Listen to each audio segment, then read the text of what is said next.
Hi hello welcome to PSR news. నేను మీ PS రావు. ఈరోజు మనతో పాటు ఒక స్పెషల్ గెస్ట్ ఉన్నారు. అసలు ఆయన ఎవరు, ఆయన యొక్క రాజకీయ నేపథ్యం ఏమిటి, ఆయన యొక్క ఎడ్యుకేషన్ అంతా కూడా ఎక్కడ కంప్లీట్ చేశారు, అసలు వాళ్ళ ఫ్యామిలీ బ్యాక్గ్రౌండ్ ఏంటనేది ఆయన మాటలోనే అడిగి తెలుసుకుందాం. సార్ నమస్తే.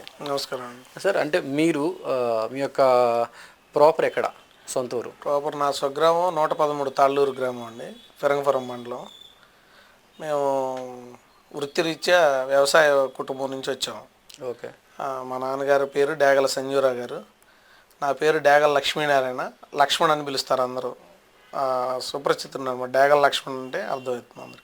ఓకే. అయితే నేను ఒక 25 ఇయర్స్ బ్యాకే చిన్నపలకలూరు గ్రామం, గుంటూరు రూరల్ మండలం చిన్నపల్లూరు గ్రామం వచ్చి సెటిల్ అయిపోయాము. ఇంకా ఇక్కడే ఉన్నాము. నాన్నగారు వృత్తిరీత్యా ఇక్కడికి తీసుకురావడం జరిగింది. ట్రాక్టర్లో స్టోన్ చిప్స్ సప్లై చేస్తాను నేను, బిల్డింగ్ మెటీరియల్.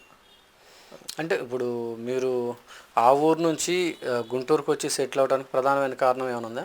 ఏం లేదండి, నాన్నగారు బిజినెస్ పరంగా తీసుకొచ్చారు మేము చిన్నపిల్లలప్పుడు, అంతేగాని కారణం అయితే ఏం లేదు. ఓకే. ఇప్పుడు మీరు మీ నాన్నగారితో పాటు ఆ వృత్తి మీరు ఏమన్నా రన్ చేస్తున్నారా, లేకుంటే మీరు పొలిటికల్ లైఫ్లో ఉన్నారా? ఆ నాన్నగారితో పాటు ఆ వృత్తి కూడా అంతే కంటిన్యూ చేస్తూ ఇప్పుడు కూడా అదే బిజినెస్ అండి, stone chips building material supply. Okay. Plus దాంతోపాటు పొలిటికల్లో ఉన్నాను ప్రజెంట్. అంటే ఎంతకాలం అయింది పొలిటికల్ జర్నీలోకి మీరు వచ్చి? ప్రజారాజ్యం పార్టీ నుంచి ఉన్నానండి. అంటే ఎన్ని సంవత్సరాలు ఏమిటంది అంటారు సుమారుగా? 2009 నుంచి అండి. ఓకే. 2009 నుంచి ఇప్పుడు 2025 కంటిన్యూషన్ 16 సంవత్సరాలుగా రాజకీయాల్లో ఉన్నాను. అంటే మీరు ప్రజారాజ్యంలోకి రావాలని ఎందుకు అనుకున్నారు అప్పుడు ఆ టైంలో? ప్రజారాజ్యంలో కంటే అందరూ చెప్పేదేనండి, తెలియదే ఉంది. చిరంజీవి గారు చేసే సేవా కార్యక్రమాలు కానీ, చిరంజీవి గారి మనస్తత్వం కానీ, ఆయన అభిమానంగా చిన్నప్పటి నుంచి ఆయన చూస్తానే పెరిగాం. ఓకే. ఆయన అంటే మాకు బాగా అభిమానం, ఇష్టం, ఆదర్శం. ఆయన చూసి ప్రత్యక్షంగా రాజకీయాల్లో అయితే పదవులు ఏం తీసుకొని చేయలేదు, కానీ ప్రజారాజ్యం పార్టీకి మండల స్థాయిలో సేవా కార్యక్రమాలు ఆయన పార్టీకి వెన్నంటుంటూ ఆయన అంటే తిరగటం జరిగింది. అంటే ఆ టైంలో మీకు ఎవరైనా సపోర్టివ్గా ఉన్నారా ప్రజారాజ్యంలోకి రావడానికి, లేదంటే మీ సొంతగా వచ్చారా? నా సొంతగానే వచ్చానండి. ఓకే. ఎవరు తీసుకొచ్చి ఇది చేసింది ఏం కాదు. ఎంతకాలం ఉన్నారు మీరు ప్రజారాజ్యంలో? పార్టీ ఉన్నంత వరకు ఉన్నాం. చిరంజీవి గారు ఎప్పుడైతే పార్టీని తీసేశారో ఇక రాజకీయాల్లో సైలెంట్గా ఉన్నాము. మళ్ళీ జనసేన పార్టీలో కంటిన్యూ అవుతున్నాం పార్టీ ఆవిర్భావం నుంచి. ఓకే. అంటే ప్రజారాజ్యం నుంచి ఆ పార్టీ అంతా కూడా బయటకు వచ్చేసిన తర్వాత నెక్స్ట్ అంటే జనసేనలోకి మీరు ఎప్పుడు అడుగుపెట్టారు? జనసేన పార్టీ పవన్ కళ్యాణ్ గారు ఎప్పుడైతే 2014 మార్చి 14న పార్టీ ఆవిర్భావం జరిగింది, పవన్ కళ్యాణ్ గారు ఎప్పుడైతే స్థాపించారో అప్పటి నుంచి పార్టీలోనే ఉన్నానండి, క్రియాశీలకంగానే. ఓకే. పార్టీ ఆవిర్భావం నుంచి ఉన్నాను. అంటే పార్టీ ఇప్పుడు అధికారంలోకి వచ్చింది, అధికారంలో రాకముందు నుంచి కూడా మీరు పార్టీలో కంటిన్యూ అవుతున్నారు? 2014 నుంచి పార్టీలో ఉన్నాను. ఎప్పుడైతే పవన్ కళ్యాణ్ గారు, నేను సపోర్ట్ చేశానని కాదు బీజేపీకి, తెలుగుదేశంకి, అధికారంలో ఉన్న పార్టీ ఏదైనా ప్రభుత్వం తప్పు చేసినా ప్రశ్నిస్తానని 2016లో మొట్టమొదటిగా పార్టీ నుంచి ఆయన ఎప్పుడైతే ప్రభుత్వాన్ని ప్రశ్నించి ఇది చేసుకుంటూ వెళ్ళారో అప్పటి నుంచి కూడా పార్టీ యాక్టివ్ కార్యక్రమాల్లో పాల్గొన్నాను.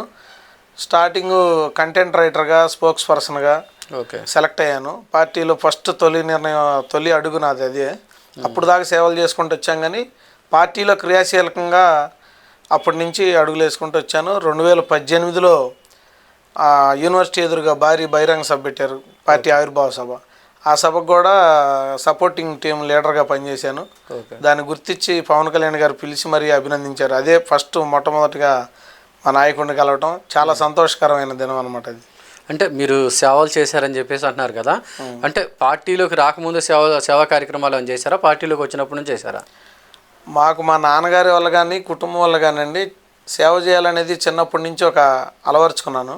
కానీ దాని ఉద్దేశంతోనే ప్రజారాజ్యంలో చిరంజీవి గారు అంటే నడిచాం. తర్వాత అదే ఉద్దేశంతో పార్టీ సిద్ధాంతాలు నచ్చి, జనసేన పార్టీ సిద్ధాంతాలు నచ్చి, పవన్ కళ్యాణ్ గారి భావజాలం నుంచి ఆయనతో అప్పటి నుంచి ఆయన అడుగుజాడల్లో నడుస్తూనే ఉన్నాం. ఆయన ఏ నిర్ణయం అయితే తీసుకొని బయటికి కార్యకర్తలుగా యాజ్ ఏ లీడర్లుగా మమ్మల్ని చేయమని చెప్తారో ఆ నిర్ణయాలకు కట్టుబడి ఆయన ఏ పని చెప్తే ఆ పని బాధ్యతగా చేసుకుంటూ వచ్చాం. అలాగే మాకు సొంతగా కూడా మా ఏరియాలో, మా నియోజకవర్గ పరిధిలో, జిల్లా పరిధిలో, విలేజ్ స్థాయిలో ఎక్కడైతే ఏదైనా సేవ ఉన్నా చదువుకునే పిల్లలకి, లేదంటే పార్టీకి కార్యక్రమాలు పాల్గొంటానే ఈ వెళ్ళే క్రమంలో ఏదైనా ప్రజలు మాకు సమస్య ఉందని తెలియజేయగలనే, ఏదైనా నీళ్ళు ఎద్దడం అనగానే బోరింగ్ పంపులు వేయించాము. ఓకే. చదువుకునే పిల్లలకి లేవంటే బుక్స్ పంపిణీ చేసాం. ఓకే. కాలేజీల్లో సీట్లు లేవు అని అంటే ఏదన్నా నాకు తెలిసిన పెద్దలతో మాట్లాడి సీట్లు ఇప్పించడం జరిగింది. ఓకే. అలాగే కుల మతాలకు అతీతంగా కుప్రావూరు గ్రామంలో ఒక దళిత బిడ్డ అండి, 8 సంవత్సరాలు, లివర్ ట్రాన్స్ప్లాంటేషన్ చేయాలి, 25 లక్షలు అవుతాయి.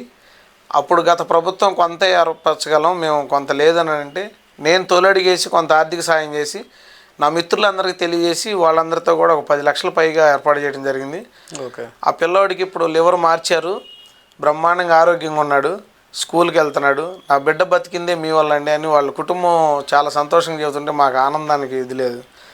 అట్లా బీసీ కుటుంబంలో ఏదైనా పిల్లలు చనిపోయినా కుల మతాలకు అతీతంగా ఏదైతే సిద్ధాంతం పెట్టి జనసేన పార్టీ పెట్టారో కళ్యాణ్ గారు, దాని భావాజాలం ప్రకారం నడుచుకుంటూ అనేక కులాలకి అనేక మతాల వారికి సాయం చేసుకుంటూ వెళ్ళాం.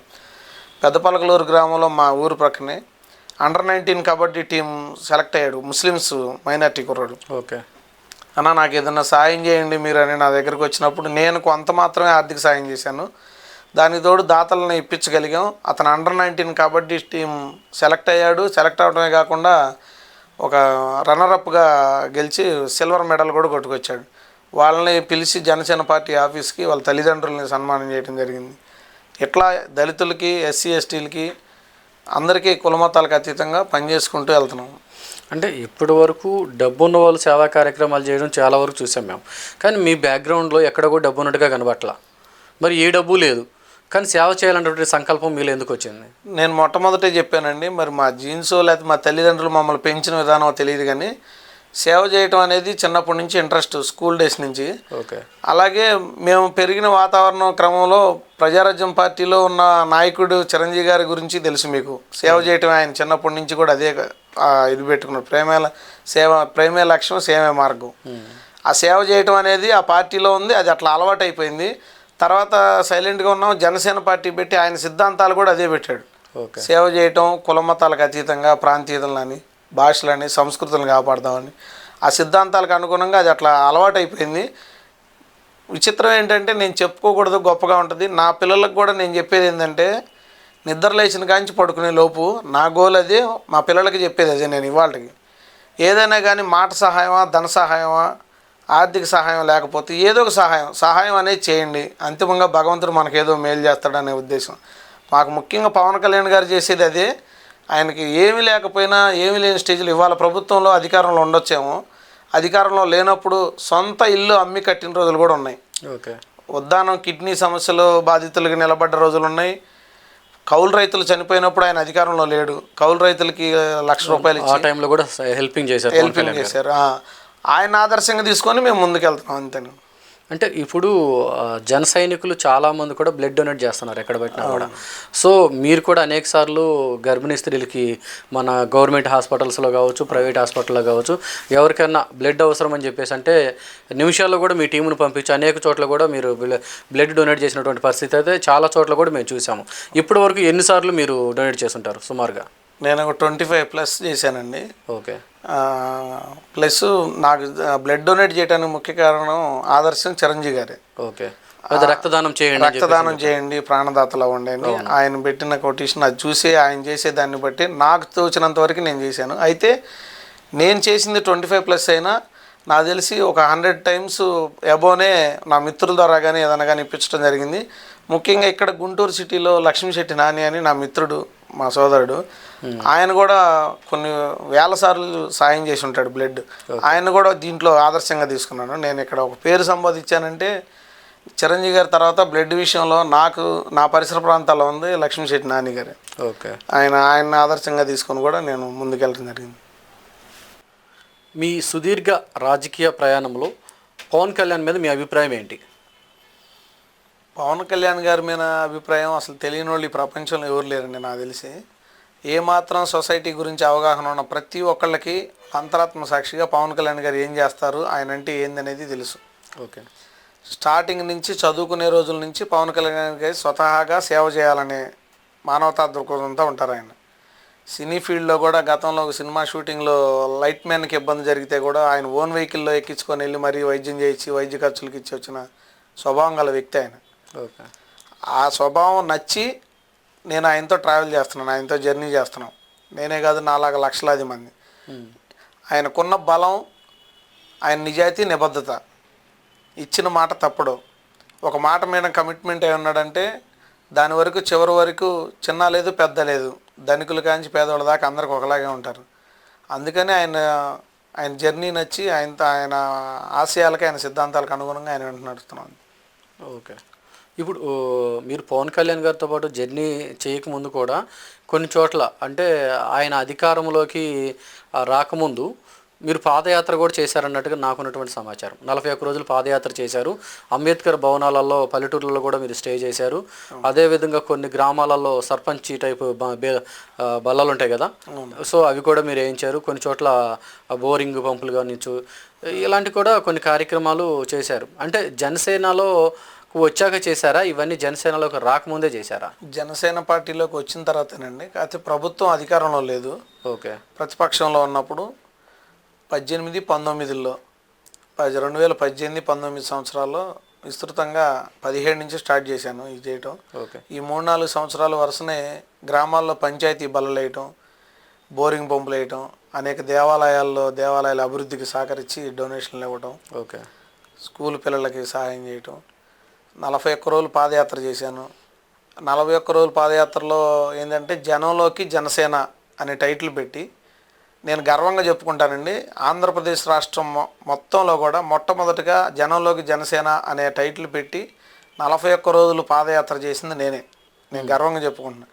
ఎందుకంటే 41 రోజులు పాదయాత్ర చేసిన ఉద్దేశం ఏంటంటే పవన్ కళ్యాణ్ గారు అప్పట్లో ఏ ఊరికి ఆ ఊరు సమస్యలు తెలుసుకోవడానికి వెళ్ళి అక్కడే ఉంటూ అంబేద్కర్ భవన్లో నైట్ స్టే చేస్తూ అక్కడే వాళ్ళ మధ్యలోనే భోజనం చేస్తూ ఇదిగా ఉన్నాడు. అదే సిద్ధాంతాలతో అదే ఆయన అనుసరించి నేను కూడా ప్రతిపాడు నియోజకవర్గం మొత్తం, గుంటూరు జిల్లా ప్రతిపాడు నియోజకవర్గం మొత్తం, ఓకే, వీలైనన్ని గ్రామాలు 41 రోజుల్లో ఎన్ని గ్రామాలు అయితే ఒక ఊరు వెళ్ళామంటే ఆ ఊళ్ళో జస్ట్ మెయిన్ బజార్ జరగటం కాదండి, ఆ విలేజ్లో ప్రతి ఇల్లు టచ్ చేస్తా. దాదాపు 2 లక్షల పైగా పాంప్లెట్స్ తీసుకొని ప్రతి ఇల్లు జనసేన పార్టీ సిద్ధాంతాలు, పవన్ కళ్యాణ్ గారు వస్తే ఏం చేస్తారు, ఆయన విధి విధానాలు ఏంటి, ఆయన భావజాలం ఏంటి, మేనిఫెస్టో వేసి ప్రజలకు తెలియజేయాలనే ఉద్దేశంతో డోర్ స్టిక్కర్లు లక్షల్లో ఇచ్చేసి ఒక 10 మంది స్టాఫ్ మా దగ్గర ఉంటారు.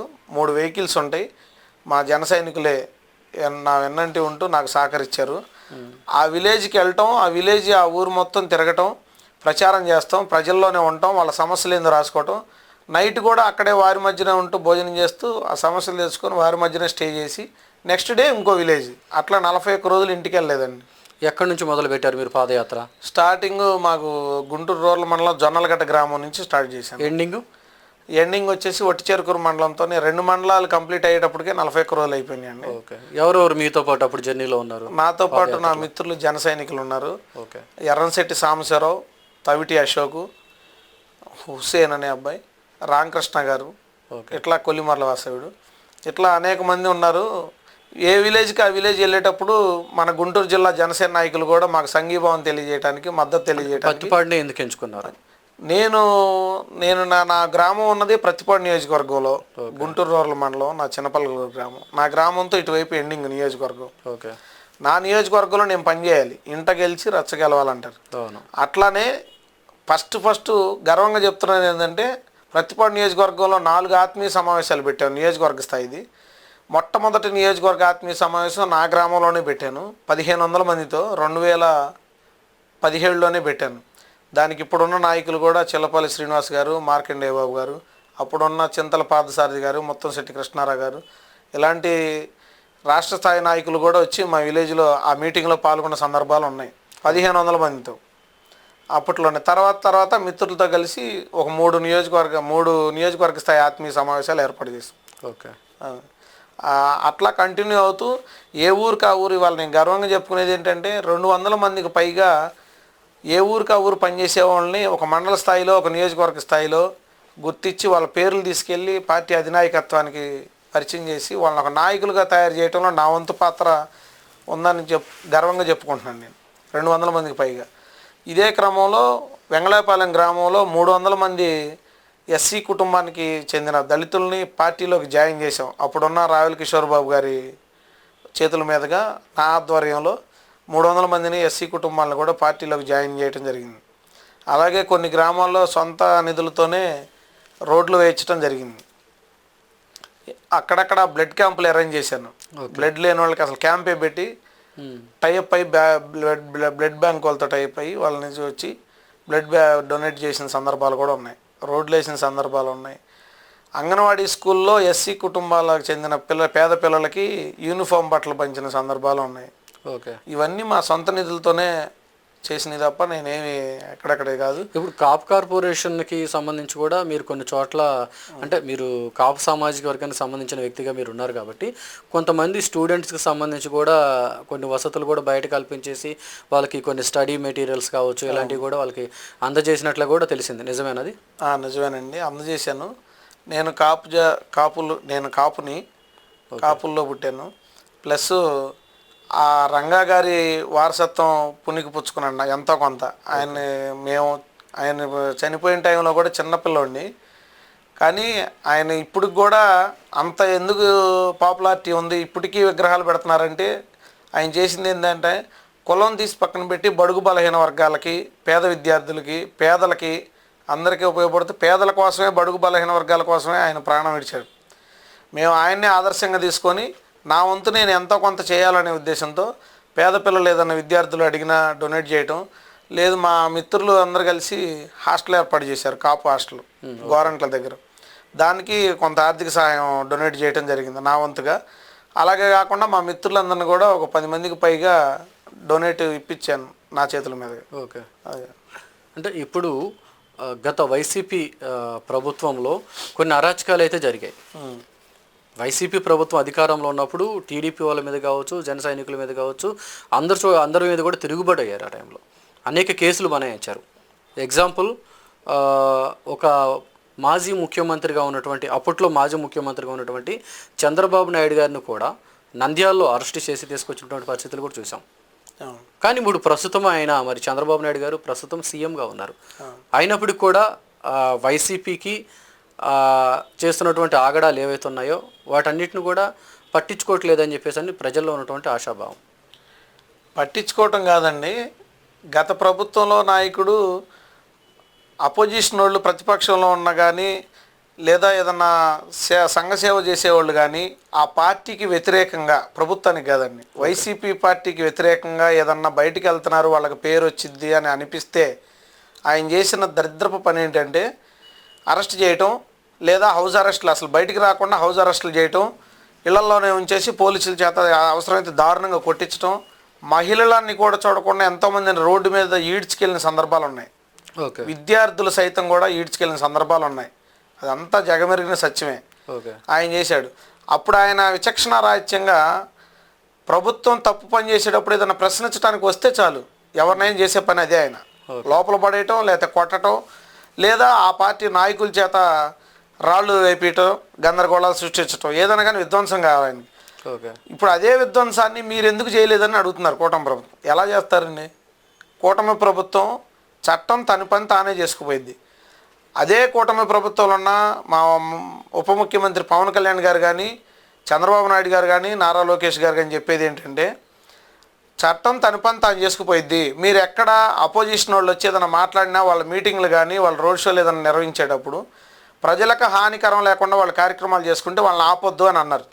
ఓకే, మరి ఆ విధంగా మాట్లాడితే మొన్న వైఎస్ జగన్ గారు ఆల్రెడీ సతనపల్లి వచ్చారు కదా. అవును. ఆ పర్యటనలో మరి 100 మందికి పర్మిషన్ ఇచ్చినప్పుడు వాళ్ళు ఎక్కువ మంది వచ్చారు కదా.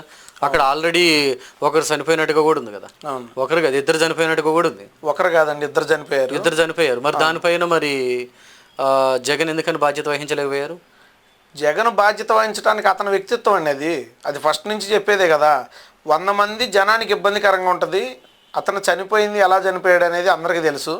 అది మనం మాట్లాడటం సమంజసం కాదు. చనిపోయిన వ్యక్తిని ఇంకా మళ్ళీ మనం వాళ్ళలాగా మేము దాన్ని మరీ రోడ్డుకి ఇచ్చి చేయటం కరెక్ట్ కాదు.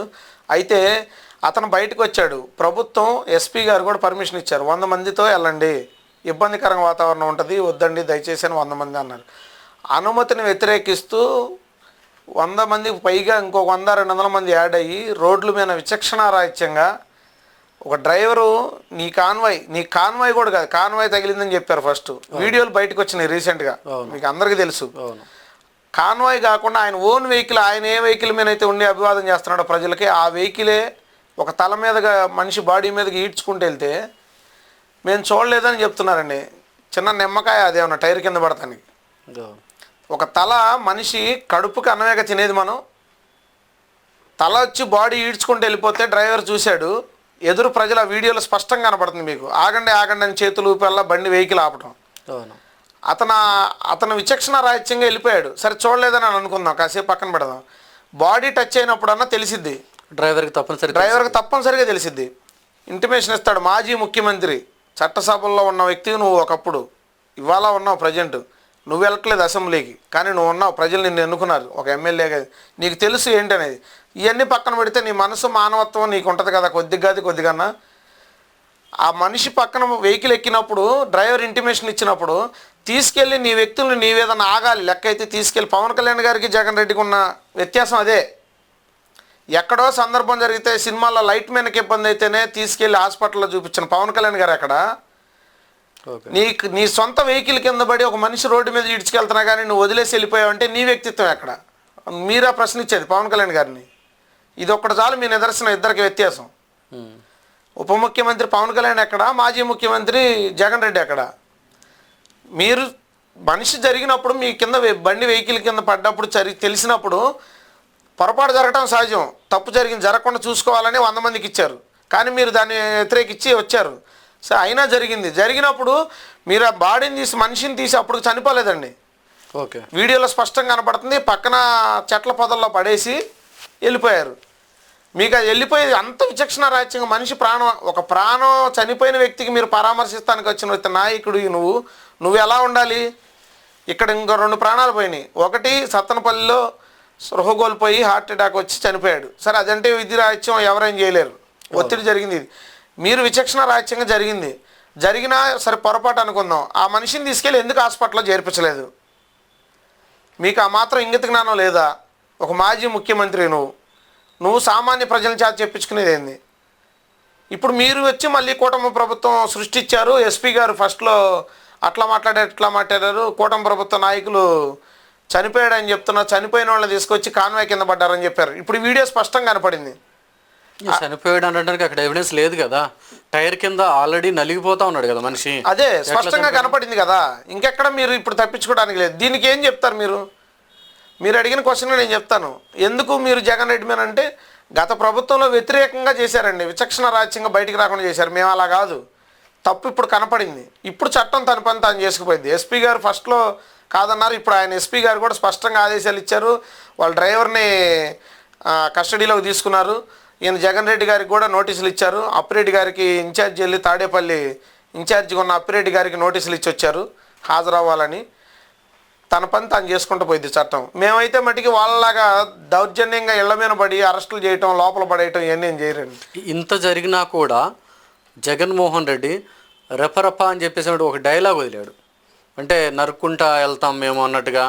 ఈ మధ్య కాలంలో ఇంకొక షో జరిగింది అయింది, దాంట్లో కూడా ఇక్కడ పొదిలిలో కూడా ఒక స్టోరీ ఒకటి జరిగింది ఆల్రెడీ.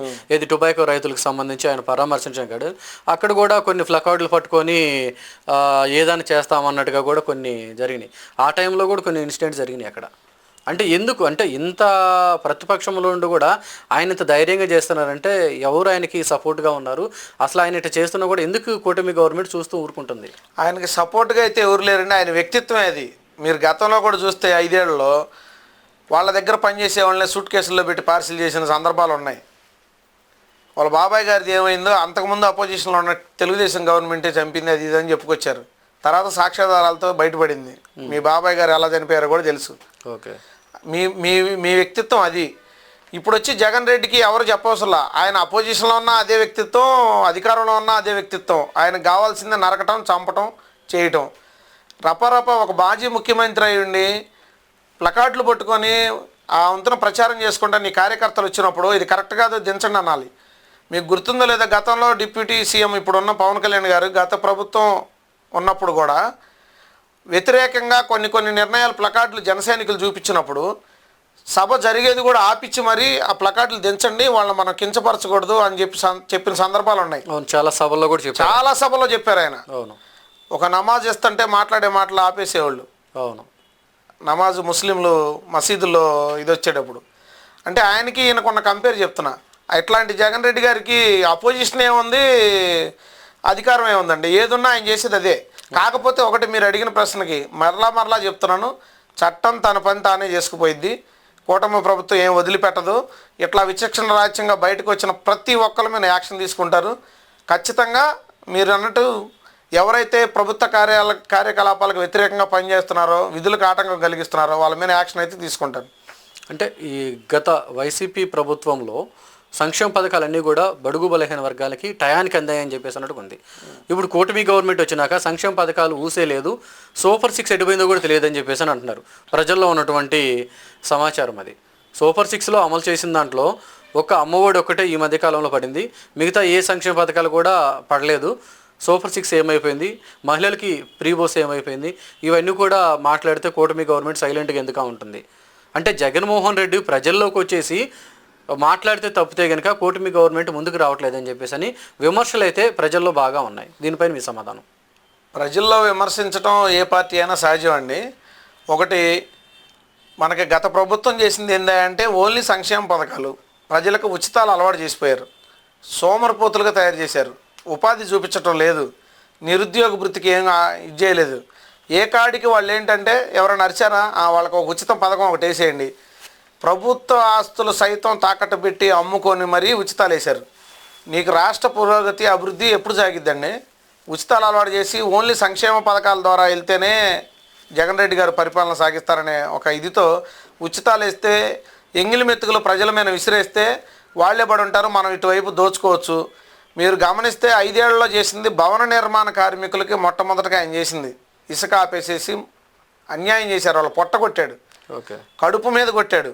సామాన్యులకి ఏం ఉచితాలు ఇచ్చారండి? వాళ్ళు ఇచ్చేది ఏంటండి ఉచితాలు? మేము చేయాల్సిన పనికి ప్రజలకు ఆటంకం కలిగిస్తా నువ్వు ఉచితాలు అనేది చేసేది ఏంటి? ఒకటి, ఇప్పుడు ప్రభుత్వం అంటారా అదే సంక్షేమ పథకాలు కంటిన్యూ చేస్తూ రాష్ట్ర అభివృద్ధికి అనేక రకాల ఆయన గాలికి వదిలేసిన ప్రాజెక్టులని కంటిన్యూ చేస్తూ, ఆయన గాలికి వదిలేసి 3 రాజధానులు అన్న రాజధానులు తీసేసి అమరావతి రాజధానులు భూములు ఇచ్చిన రైతులకి అండగా ఉంటూ రాజధాని డెవలప్మెంట్ చేస్తూ, పోలవరం ప్రాజెక్టు డెవలప్మెంట్ చేస్తూ, మీరన్న సూపర్ 6లో కూడా తల్లికి వందనం ఇచ్చారు, రీసెంట్గా వదిలేరు. మరి పెన్షన్ రావటమే పెన్షన్ పెంచారు. ఇప్పుడు మీరు అన్నది కూడా ఆగస్టు 15 నుంచి ఇస్తున్నారండి. మీరు చెప్పారు కదా ఫ్రీ బస్సులు, ఉచిత మహిళలకు ఉచిత బస్సులు. ఇంకెక్కడీ లేదండి. ఆయనేమో జగనన్న పథకం, వైఎస్ఆర్ పథకం, జగనన్న పథకం ఈ తప్ప రెండో లేవు. ఒక సర్వేపల్లి రాధాకృష్ణ గారి పథకం పేరు పెట్టారు ఒక పథకానికి. ఇంకోటి పిల్లల స్కూల్లో అంగన్వాడీ పిల్లలకి డొక్కా సీతమ్మ అని ఆ పేరు పెట్టారు.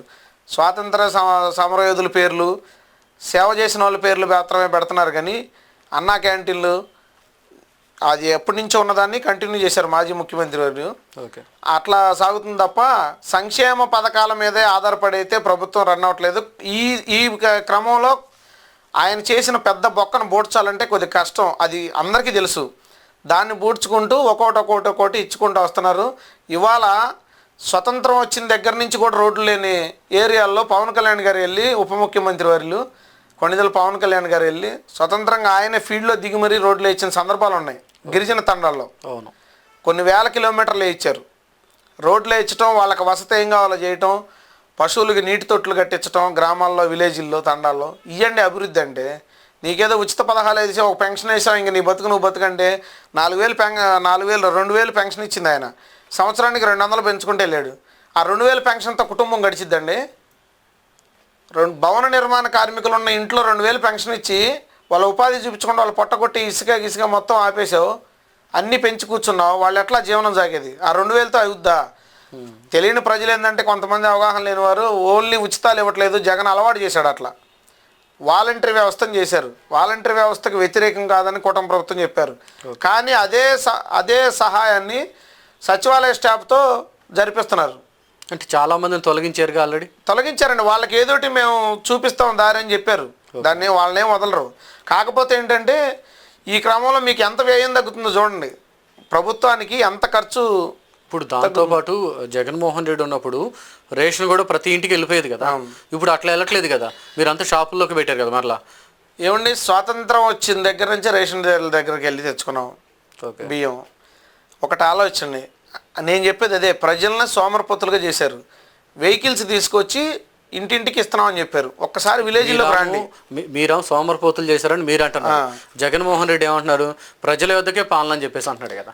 నేను అదే చెప్పబోతున్నానండి, ప్రజల వద్దకు పాలన. ఒకసారి పల్లెటూళ్ళలోనూ వచ్చి చూడండి. ఓకే, వీధి చివర వెహికల్ పెట్టి ఆ వీధిలో రెండు వైపులు ఉన్న ప్రజలందరూ వచ్చి ఆ లైన్ దగ్గర లైన్లో నిలబడి, అంటే ఇంటి లోపల ఉండేదాన్ని రచ్చకిడిసావు నువ్వు. ఓకే, రేషన్ డీలర్ దగ్గరికి వెళ్ళి నాకు నచ్చిన టైంలో 15 రోజుల టైంలో నాకు నచ్చినప్పుడు తీసుకొని వెళ్తాం బియ్యం, ఏదో టైంలో వాళ్ళకున్న వెసులుబాటుని బట్టి గుట్టు చప్పుడుగా ఒకళ్ళని. అంటే గుట్టు చప్పుడు ఇందులో రహస్యమే లేదు. కానీ ఇవాళ నువ్వు ఇంటింటికి అని అంటున్నావు, ఇంటింటికి వెహికల్ వస్తుందా? నువ్వు వెహికల్ పెట్టావు, అది ఎంత ఖర్చు అవుతుంది, దాని ట్రాన్స్పోర్టేషన్ ఏంది, ఆ డ్రైవర్ల ఖర్చు ఏంది, వెహికల్ కాస్ట్ ఏంది, ఎంత ఖర్చు అవుతుంది? రాష్ట్రం మొత్తం ఎన్ని వేల వెహికల్స్ ఉన్నాయి? దాదాపు 9 నుంచి 10,000 వెహికల్స్ ఉన్నాయి. ఎంత ఖర్చు అవుతుంది? ఆ ఖర్చు తగ్గి అదే ప్రజలు రేషన్ డీలర్ దగ్గరికి వెళ్ళి తెచ్చుకుంటారు కదా. ఏళ్ల తరబడి ఉన్నది నువ్వేంటి ఇప్పుడు ఇది చేసేది? లేదు, నువ్వు చేసినందువల్ల ఇంటింటికి ఏమైనా అందుతుందా? లైన్లో నిలబెట్టి మొత్తాన్ని రోడ్డుకి ఇచ్చావు. అంటే అప్పటికి ఇప్పటికి డిఫరెంట్ ఏంటి? ఇప్పుడు జగన్మోహన్ రెడ్డి గారు ఉన్న టైంలో వెహికల్స్ తిరిగాయి, కానీ చంద్రబాబు నాయుడు గారు వచ్చినాక మరలా ఇప్పుడు డీలర్స్ మళ్ళా వచ్చేసారు. అంటే డిఫరెంట్ ఏంటి? డిఫరెంట్ అంటే ఏం లేదండి. మా ముఖ్యమంత్రి గారి సారథ్యంలో, ఉప ముఖ్యమంత్రి సారథ్యంలో మా మంత్రివర్యులు నాదెండ్ల మనోహర్ గారు చెప్పారు, అనేక సార్లు చెప్పారు. అక్రమంగా రేషన్ బియ్యం గత ప్రభుత్వంలో దారుణంగా తరలి వెళ్ళింది. దానికి మెయిన్ సహకారం ఈ వెహికల్సే. ఈ వెహికల్స్ అనేది తీసేస్తే రాష్ట్ర బడ్జెట్కి కొంత మేలు జరుగుతుంది. ప్లస్ ఈ అక్రమంగా బియ్యం తరలించేది కూడా నివారణ చేయొచ్చు. రేషన్ డీలర్ దగ్గరికి వెళ్తే పర్ఫెక్ట్గా మెయింటైన్ చేయొచ్చు అనే ఒక ఆలోచన విధానంతో తీశారు తప్ప ఈ వెహికల్ని అట్లా కూడా వాడారనే కదా చెప్పేది. అట్లా వాడారు, అన్ని విధాలుగా వాడారు. కరోనా టైంలో అయితే అసలు బియ్యానికే కాదు, అన్ని విధాలుగా వాడారు. వాళ్ళ ఇష్టం. కొన్ని సోషల్ మీడియాలో వీడియోల్లో కూడా చూసి ఉంటారు మీరు. ఓకే, అందుకని సరే, ఇప్పుడు నేను అనేది ఇంటింటికి నిజంగా లబ్ధి చేకూరితే ఉంచొచ్చండి. ఇంటింటికి చేరలా, వీధి చివర పెట్టి వీధిలోకి ఇచ్చావు అందరినీ. ఓకే, ఆ ఖర్చు తగ్గుతుంది, రాష్ట్ర బడ్జెట్కి సేవ్ అవుతుంది. ప్లస్ వెహికల్స్ తగ్గినందువల్ల అక్రమంగా వలస వెళ్ళే బియ్యాన్ని అరికట్టవచ్చు. మా మంత్రి గారు నాదెండ్ల మనోహర్ గారు తీసుకున్న నిర్ణయం ఇది. ప్రస్తుతం ఇప్పటికీ అంటే కొంతమంది నాయకుల్లో వినబడుతున్న మాటలు ఏంటంటే, జనసేనని తక్కువ చేసి చూడటం కానీ, జనసేనకి కొన్ని చోట్ల విలువ లేకుండా చేయడం కానీ కొంతమంది వ్యక్తులు చేస్తున్నారు. నేను పేర్లు అయితే చెప్పను. అంటే అది జరుగుతున్నటువంటి కాంట్రవర్షన్ కాదా? ఇది పిల్లల్ని అడిగినా చెప్తారండి, జగమెరిగిన సత్యమే. మరి ఎందుకో తెలీదు, కొంతమంది నాయకులు సృష్టిస్తున్నారా లేకపోతే ఏందనేది తెలియదు, కానీ అపోజిషన్తో చేతులు కలిపి తెలుగుదేశం ప్రభుత్వంలో అక్కడక్కడ నాయకుల్ని, జనసైనికులను కానీ జనసేన నాయకులను కానీ చులకనా భావంతోనే చూస్తున్నారు. జనసేన వల్లే మేము గెలిచామనే ఫీలింగ్లో లేము. మాకే ఏదో జనసేన పార్టీ తోడుంది అంతే తప్ప జనసేన వల్ల మేము గెలిచామనే ఇదిలో లేము అని చెప్పి ముక్తకంఠంతో మాట్లాడుతున్నారు. కానీ వెనుదిరిగి ఒక్కసారి చూసుకోండి, నంద్యాలలో చంద్రబాబు నాయుడు గారిని అరెస్ట్ చేసి గన్నవరం తీసుకొస్తుంటే దారిలో ఎంతమంది అడ్డుపడ్డారు చంద్రబాబు గారికి? అవును, హైవేల మీద కూడా ఆపారు, చాలా చోట్ల కూడా ఆపి గందరగోళాలు కూడా సృష్టించారు. ఎంతమంది చేశారు? ఒకటి. రెండు, అసలు ఇవన్నీ తీసేయండి. ప్రముఖ నాయకులు ఇప్పుడున్న నోరు ముక్తఖండంతో మాట్లాడే తెలుగుదేశం పార్టీ పెద్దలకి నేను సవినయంగా తెలియజేస్తున్నా, మీరు ఏమన్నా అనుకోండి, ఆ రోజు చంద్రబాబు గారు జైల్లో ఉన్నప్పుడు మీ అందరూ ఏమైపోయారని అడుగుతున్నా. ఈరోజు వచ్చి మేమే మా వల్లే పార్టీకి కూటమి ప్రభుత్వం ఏర్పడిందని మాట్లాడుతున్నారు. పవన్ కళ్యాణ్ గారు నెక్స్ట్ డే సమావేశాలు ఉండి తెలంగాణ నుంచి ఏపీకి వస్తుంటే కృష్ణా జిల్లా ఎంటర్ అవ్వగానే ఆయన నిర్దాక్షిణ్యంగా రోడ్డు మీద ఆపేశారు గత ప్రభుత్వం. అవును, ఆపినప్పుడు వితిన్ సెకండ్ల మీద ఆయన ఎవరికి పిలుపును కూడా ఇవ్వలేదు. 10,000 మంది పైగా రోడ్డు మీద ఆయనకు ఒక ప్రొటెక్షన్ వలయం లాగా జన సైనికులు ఉండి ఆయన తీసుకొని డైరెక్ట్గా పోలీసు వాళ్ళు వాళ్ళ వెహికల్లోనే ఒక విఐపిని తీసుకొచ్చి కార్యాలయం దగ్గర దించారు. ఆయన ఆపడానికి అరెస్ట్ చేస్తాం అన్నోళ్ళు కూడా ఒక జన సైనికుల దెబ్బకి భయపడి అప్పుడున్న ప్రభుత్వ పెద్దలు కూడా డౌన్ అయ్యి ఆయన వెహికల్ తీసుకొచ్చి ఆఫీస్ దగ్గర దించారు. ఇది ఒక ఎత్తు అయితే, ఆయన బాగా ఆలోచించుకున్నారు, నా ఇంటికి నా ఆఫీస్కి నేను రావడానికి అర్హత లేదు, ఈ ప్రభుత్వం ఉండడానికి ఇల్లేదు అని డెసిషన్ తీసుకున్నారు. ఒకటైతే. రెండు, చంద్రబాబు నాయుడు గారిని మాజీ ముఖ్యమంత్రిని మాట్లాడినందుకు అరెస్ట్ చేశారు. ఇట్లా ఇంకెంతమందిని అరెస్ట్ చేస్తారు? ఈ ప్రభుత్వం ఉండడానికి వీల్లేదు, ఈ పార్టీ అధికారంలో ఉండడానికి వీల్లేదని నిర్ణయం తీసుకొని ఆయన గన్నవరం వెళ్ళి చంద్రబాబు నాయుడు గారిని పరామర్శించి ఆయనకి బయటకు వచ్చి ఒకటే నిర్ణయం తీసుకున్నారు, రాష్ట్ర అభివృద్ధి మాకు కావాలి, కూటమి ప్రభుత్వం ఏర్పడాలి. అప్పటికి కూడా మీరు బాగా గుర్తుపెట్టుకోండి, చంద్రబాబు నాయుడు గారికి పవన్ కళ్యాణ్ గారే వెళ్ళి మద్దతు ఇచ్చి సపోర్ట్ తీసుకొని ఆయన లోపల ఏం జరిగిందని తెలీదు, వీళ్ళిద్దరు మాత్రమే కలిశారు తప్ప బీజేపీ ప్రభుత్వం కూడా అనుకూలంగా లేదు. ఇది వాస్తవం. అంటే జనసేన సపోర్టుతోనే టీడీపీ గెలిచిందంటారా? ఇదే చెప్తున్నానండి. జనసేన 100% స్ట్రైక్ రేట్ ఉంది రాష్ట్రంలో. ఓకే. పోటీ చేసిన 21 స్థానాల్లో కూడా 100% స్ట్రైక్ రేట్ ఉంది. ప్లస్ వీటన్నిటికంటే ముఖ్య కారణం కూటమి ప్రభుత్వం ఏర్పడటానికి, కేంద్రంలో బీజేపీ ప్రభుత్వం ఏర్పడటానికి పవన్ కళ్యాణ్ గారు కీలకం. ఇది ఎవరిని అడిగినా చెప్పే ప్రశ్నే, ఆన్సరే. ఎందుకంటున్నానంటే అప్పటికి చంద్రబాబు నాయుడు గారు పవన్ కళ్యాణ్ గారు మాత్రమే పొత్తు కలిశారు, కానీ మోడీ గారితో పొత్తులో ఉండి కూడా పవన్ కళ్యాణ్ గారు మోడీ గారితో మాట్లాడకుండా రాష్ట్ర అభివృద్ధి కోసం, కేవలం రాష్ట్ర అభివృద్ధి కోసం మాత్రమే మీతో పొత్తు కలిసి మోడీ గారిని నేను ఒప్పిస్తాను, నాది పూచి అని మోడీ గారితో మాట్లాడి మోడీ గారిని కలిసి కూర్చోబెట్టి చంద్రబాబు గారిని మోడీ గారిని ఒప్పించి ఇవాళ ఈ కూటమి ప్రభుత్వం ఏర్పడి ఇంత ఘన విజయం సాధించడానికి కీలకమైన వ్యక్తి పవన్ కళ్యాణ్ గారు. ఇది మొత్తం తెలుసు. పోటీ చేసిన ప్రతి చోట 100% స్ట్రైక్ రేటు. మొన్న చూస్తే పక్క రాష్ట్రంలో బీజేపీ తరపున ప్రచారం చేయడానికి వెళ్ళి ఆయన ఎన్ని నియోజకవర్గాలు అయితే తిన్నారో అక్కడ ప్రతి చోట విన్నే. ఇవాళ దేశం మొత్తం కనపడుతుంది పవన్ కళ్యాణ్ గారి ఇమేజ్ ఏంటి, ఆయన కేడర్ ఏంటి, ఆయన స్థానం ఏంటో. ఇవాళ మీరు వచ్చి కొంతమంది తెలుగుదేశం పార్టీలో ఉన్న నాయకులు, నేను అందరిని అంటలేదండి, బాగానండి, కొంతమందిని మాత్రమే, మరి దీన్ని కావాలని చేస్తున్నారో, కూటమి ప్రభుత్వాన్ని విడదీయాలని చేస్తున్నారో, పొత్తు లేకుండా చేయాలని చూస్తున్నారో, పడేయాలని చూస్తున్నారో తెలియదు, కానీ దయచేసి తెలుగుదేశం పార్టీ నాయకులందరికీ తెలియజేస్తున్న అధినాయకత్వానికి మీరు ఇది దృష్టిలో ఉంచుకొని మీ పార్టీలో ఉన్న నాయకులందరినీ, నియోజకవర్గాల వారిగా ఉన్న ఎమ్మెల్యేలందరికీ తెలియజేయండి. ఒక ఎంఆర్ఓ ఆఫీస్కి వెళ్తే జనసేన పార్టీ కార్యకర్తకు పని జరగదు, నాయకులు పై స్టేజ్లో ఉన్న నాయకులకు జరిగిద్ది. ఒక కార్యకర్త నేను జనసేన పార్టీ అధికారంలోకి వచ్చిందని చెప్పుకోవడానికి కూడా లేకుండా చేస్తున్నారు కొన్ని చోట్ల. అయితే ఎంఆర్ఓ ఆఫీస్లో పని జరగదు, పోలీస్ స్టేషన్లో పని జరగదు, ఇంకెక్కడండి వాళ్ళకి. ఆఖరికి వాళ్ళ ఊరు వాళ్ళ వార్డుల్లో సచివాలయ స్టాఫ్ కూడా వాళ్ళ మాట వినరు. ఏంటా కారణం అంటే తెలుగుదేశం పార్టీ నాయకులు చెప్తే పని అయింది. ఇది ఎక్కడ జరుగుతుంది? మా నాయకుడికి పవన్ కళ్యాణ్ గారికి కూడా సవినయంగా విన్నవించుకుంటున్నాం సార్, దయచేసి 175 నియోజకవర్గాల్లో జన సైనికులు పడే మనోవేదనని గుర్తించండి. నా ద్వారా నలుగురికి మేలు జరిగిద్దని ఆశిస్తున్నాను.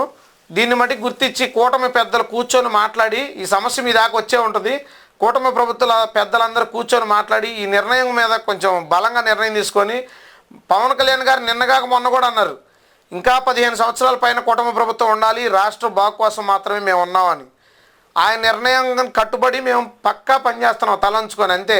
మా నాయకుడి నిర్ణయం ఏదైతే ఉందో మేము ఆయన మాటే మాకు శిరోధార్యం, మేము పనిచేయటం మాత్రమే, అంతేగాని చిన్న చిన్న తప్పులు జరుగుతున్నాయి, దాన్ని నివారించుకోవాలని పెద్దలకు తెలియజేస్తున్నాం. ఓకే. ఇప్పుడు ఇంతకుముందు గతంలో కోవిడ్ టైంలో కూడా మీరు అనేక సేవా కార్యక్రమాలు కూడా చేశారు. అంటే ఏ విధంగా చేశారు? మీతో పాటు కలిసి చేసినటువంటి వ్యక్తులు ఎవరు, ఎట్లా ముందుకెళ్ళారు? కరోనా సమయంలో మేము ఒక టీమ్గా ఏర్పడ్డామండి. మాతో పాటు లక్ష్మీశెట్టి నాని గారు, చెమిటిగంటి కిరణ్ గారు, తుమ్మల నరసింహరావు గారు, మా మిత్రులందరూ, నరేంద్ర గారు, ఇలా అనేక మందిని కలుపుకుంటూ ఏరియా వైజ్గా కూరగాయలు పంపిణీ చేస్తూ, మా విలేజ్లో కూడా మా జన సైనికులు అందరూ ఉన్నారు, వాళ్ళందరితో కలుపుకొని నాకు తెలిసినంతటికి కొన్ని వేల కిలోల కూరగాయలు పంపిణీ చేసి ఉంటాం. ఓకే. శానిటైజర్లు పంపిణీ చేసాం.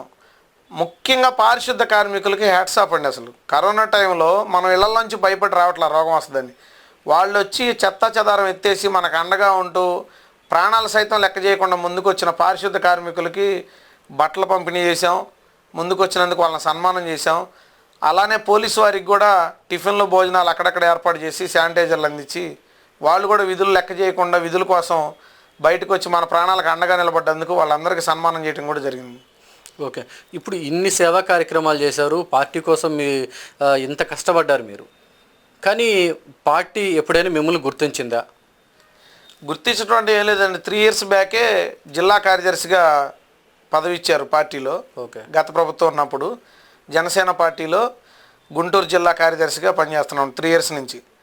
గుర్తించారు అనేక విధాలుగా. అంతకుముందు కూడా పవన్ కళ్యాణ్ గారిని ఒక 10 సార్లు కలిసాం. మేము చేసిన సేవలకి గుంటూరులో హెపటైటిస్ వచ్చి 160 మందికి ఒకేసారి ఇబ్బంది జరిగితే డేటా మొత్తం తీశాను, కమిషనర్ గారికి లెటర్ ఇచ్చాం. ఓకే. ఇంత పనిచేసిన టీంని రమ్మనండి అని కళ్యాణ్ గారే పిలిపించి మమ్మల్ని అభినందించడం జరిగింది. చాలా సంతోషం.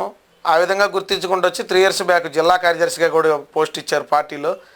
అలాగే మొన్న బయోడేటా ఇవ్వండి పనిచేసిన వారు ఎవరైతే ఉందని ఇచ్చారు. హైకమాండ్కి మంగళగిరి హెడ్ ఆఫీస్కి వెళ్ళి బయోడేటా ఇచ్చి వచ్చాను. ఓకే. వాళ్ళు ఏ పదవి బాధ్యతలు అప్పచెప్పినా, ఏ నామినేటెడ్ పోస్ట్ ఇచ్చినా ప్రజలకు సేవ చేయడానికి, పార్టీకి సేవ చేయడానికి అనుక్షణం సదా వారి సేవలో ఉండడానికి నేను రుణపడి ఉంటాను. అంటే ఇప్పటి వరకు మీరు చేసినటువంటి గుర్తింపులు ఏవైతే ఉన్నాయో వాటన్నిటికీ ఏంటంటే మీరు ఒక నార్మల్ పీపుల్గా ఉండి చేస్తేనే మీకు ఇంత గుర్తింపు వచ్చింది కదా. సో మీలాంటి వ్యక్తులకి ఏంటంటే తప్పనిసరిగా పదవి ఇస్తుందని మేము కూడా ఆశిస్తున్నాము. ఒకవేళ అంటే ఇప్పుడు ఉన్నటువంటి సిచ్యువేషన్ బట్టి ఆల్రెడీ నామినేటెడ్ పదవులు ఏం లేవు కాబట్టి ఒకవేళ ఈ కాపు కార్పొరేషన్ డైరెక్టర్ కానీ ఇలాంటి పదవి ఏదైనా ఇస్తే మీలాంటి వ్యక్తులకి ఏంటంటే ఇంకా సేవ చేయడానికి కూడా ఎక్కువ అవకాశం ఉంటుంది, ప్రజల్లో వెళ్ళడానికి కూడా బాగుంటుంది అనేది మా ఆలోచన. తప్పకుండా వారు ఏ బాధ్యత అప్పచెప్పినా పనిచేస్తాను. అలానే పార్టీ అధినాయకత్వాన్ని ఫాలో అవుతూ వారు ఇచ్చిన నిర్ణయాలకు కట్టుబడి ఉంటూ నా కింద స్థాయి నాతో పాటు నడిచే నా మిత్రులకి, నా కింద స్థాయి జన సైనికులకి, కార్యకర్తలకి పదవి ఉన్నా లేకపోయినా అండగా ఉంటానని అందరి ముందు సవినయంగా తెలియజేస్తున్నాను. ఓకే, చూశారు కదా ఇప్పటి వరకు మన డేగల్ లక్ష్మణ్ గారు మాట్లాడినటువంటి మాటల్లో బట్టి గమనించినట్లయితే ఇప్పటి వరకు కూడా ఆయన అనేక సేవా కార్యక్రమాలు చేశారు. అదేవిధంగా బడుగు బలహీన వర్గాలు ఎవరైతే ఉన్నారో వారందరికీ కూడా అనేక సంక్షేమ పథకాల విషయంలో కావచ్చు, చదువుకున్నటువంటి స్టూడెంట్స్ ఎవరైతే ఉన్నారో వారందరికీ కూడా కాలేజీలలో సీట్లు రాకపోయినప్పటికీ కూడా యాజమాన్యంతో మాట్లాడి సీట్లు ఇప్పించారు. అదేవిధంగా బ్లడ్కి సంబంధించి కొన్ని డొనేషన్ క్యాంపులు కూడా ఆయన ఏర్పాటు చేశారు. ప్రధానంగా చూసుకున్నట్టయితే వాళ్ళ సొంత గ్రామం ఏదైతే ఉందో అక్కడ కొన్ని ఏదైతే ఈ సర్పంచ్ బెంచెస్ ఏవైతే ఉంటాయో వాటన్నిటిని కూడా ఏర్పాటు చేశారు. త్రాగునీరు సమస్య ఉన్న కొన్ని చోట్ల కూడా ఆయన కొన్ని బోరింగ్ కూడా అక్కడ ఏర్పాటు చేసి వారు త్రాగునీటి సమస్యను కూడా ఆయన పరిష్కరించినటువంటి పరిస్థితులు కూడా మన ఇంటర్వ్యూలో మనం పూర్తిగా గమనించాము. ఇదే కాకుండా ఆయన పార్టీ కోసం కూడా కట్టుబడి పార్టీ యొక్క సిద్ధాంతాలు ఏవైతే ఉన్నాయో వాటన్నిటికీ కూడా కట్టుబడి ఆయన పనిచేశారు. కానీ ఇలాంటి వ్యక్తి నార్మల్గా కాకుండా కూడా అంటే పార్టీ ఇతన్ని గుర్తించి ఇలాంటి వ్యక్తులకి ఒక పదవి ఏదైనా ఇస్తే కూడా ఇంకా సేవ చేయడానికి కూడా ఇంకా ఇంట్రెస్ట్గా కూడా ముందుకు వెళ్తారు. అయితే ఒక సామాన్య కుటుంబం నుంచి వచ్చినటువంటి వ్యక్తులే ఈ విధంగా సేవ చేస్తున్నారంటే అలాంటి వ్యక్తులకి జనసేన ప్రభుత్వము ఇప్పటికైనా సరే గుర్తించి అలాంటి వ్యక్తులకి ఒక మంచి క్యాడర్ ఇస్తే కనుక తప్పనిసరిగా ప్రజలలో ఉండి ఆయన ఇంకా మెరుగైనటువంటి సేవలు చేయడానికి కూడా అవకాశం ఉంటుందని కూడా చెప్పుకోవచ్చు. చూస్తూనే ఉండండి PSR న్యూస్. మరొక ఇంట్రెస్టింగ్ ఇంటర్వ్యూతో మళ్ళీ కలుసుకుందాం. అంతవరకు సెలవు.